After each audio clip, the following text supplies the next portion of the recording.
কেন্দ্রীয় ব্যাংকের পক্ষ থেকে আনুষ্ঠানিকভাবে লাইসেন্স হস্তান্তরের পর আজ থেকে সম্মিলিত ইসলামী ব্যাংকের কার্যক্রম শুরু হয়েছে। দুপুরে বাংলাদেশ ব্যাংকের প্রধান কার্যালয়ে গভর্নরের সাথে বৈঠক শেষে একথা জানান নতুন এই ব্যাংকের চেয়ারম্যান মোহাম্মদ আইয়ুব মিয়া।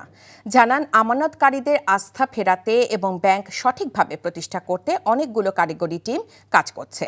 ব্যাংকটি জাতির কাছে আস্থার প্রতীক হয়ে উঠবে বলেও আশা প্রকাশ করেন তিনি। এছাড়া ব্যাংকের যাবতীয় কার্যক্রম সম্পর্কে ধারণা নেওয়া, আইন কানুন পর্যালোচনা করা এবং ব্যাংকের ভিশন ও মিশন সম্পর্কে ধারণা নেওয়া আজকের বৈঠকে প্রধান লক্ষ্য ছিল বলেও উল্লেখ করেন ব্যাংকটির চেয়ারম্যান।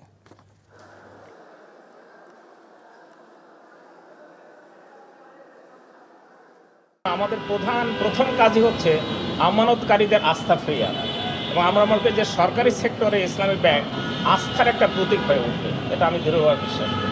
বা সে লক্ষ্যেই আমরা কাজ করছি।